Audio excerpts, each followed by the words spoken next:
नमस्कार, one India Hindi में आपका स्वागत है और मैं हूं आपके साथ विवेक। भारत में लगातार कोरोना के केसों में अब कमी आ रही है। पिछले 24 घंटों में 18,088 नए कोरोना के केस दर्ज किए गए। वहीं 264 लोगों की मौत हो गई। देश में अब तक कोरोना के कुल 1,03,74,932 मामले दर्ज किए जा चुके हैं। वहीं इससे अब तक 1,50,114 लोगों की मौत हो चुकी है। कोरोना का रिकवरी रेट अब तक का सबसे ज्यादा 96.35% पर चल रहा है। पिछले 24 घंटों में कुल 21,314 मरीज ठीक हुए हैं। कोरोना से अब तक देश में कुल 99,97,272 लोग ठीक हो चुके हैं।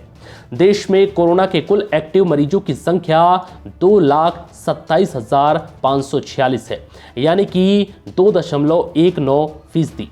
ये एक्टिव मरीजों की अब तक सबसे कम संख्या है।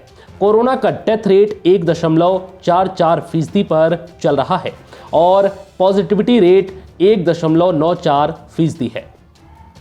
पिछले 24 घंटे में 9,31,408 टेस्ट हुए हैं। वहीं अब तक कुल 17,74,63,405 टेस्ट पूरे हो चुके हैं। आईसीएमआर ने बताया है कि भारत में कल तक कोरोना वायरस के कुल 17,74,63,405 सैंपल टेस्ट किए जा चुके हैं, जिनमें से 9,31,408 सैंपल कल टेस्ट किए गए थे। महाराष्ट्र अब तक का सबसे प्रभावित राज्य बना हुआ है। दैनिक नए मामलों में से 84% 10 राज्यों यानी कि केरल, महाराष्ट्र, पश्चिम बंगाल, तमिलनाडु, कर्नाटक, उत्तर प्रदेश, मध्य प्रदेश, गुजरात, छत्तीसगढ़ और राजस्थान से सामने आ रहे हैं। केंद्रीय स्वास्थ्य मंत्रालय ने कहा है कि भारत सरकार अगले सप्ताह में कोविड-19 का टीकाकरण शुरू कर सकती है।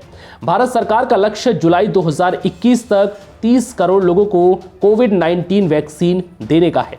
इसे विश्व का सबसे बड़ा टीकाकरण अभियान कहा जा रहा है।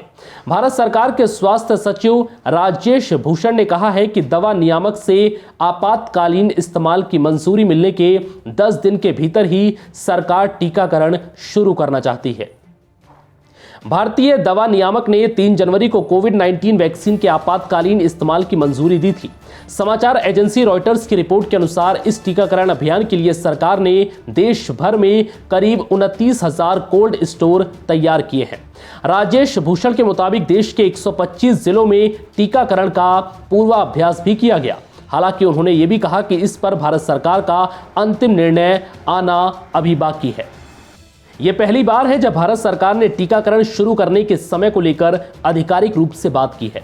भारतीय दवा नियामक ने 2 टीकों को आपातकालीन इस्तेमाल की मंजूरी दी है। एक है ऑक्सफोर्ड यूनिवर्सिटी और एस्ट्राजेनेका द्वारा विकसित कोविशील्ड, जिसका उत्पादन पुणे के सीरम इंस्टीट्यूट ऑफ इंडिया ने किया है। वहीं दूसरा टीका है हैदराबाद की कंपनी भारत बायोटेक का कोवैक्सीन, जिसे कंपनी ने आईसीएमआर के साथ मिलकर तैयार किया है। फिलहाल इस वीडियो में इतना ही। नमस्कार।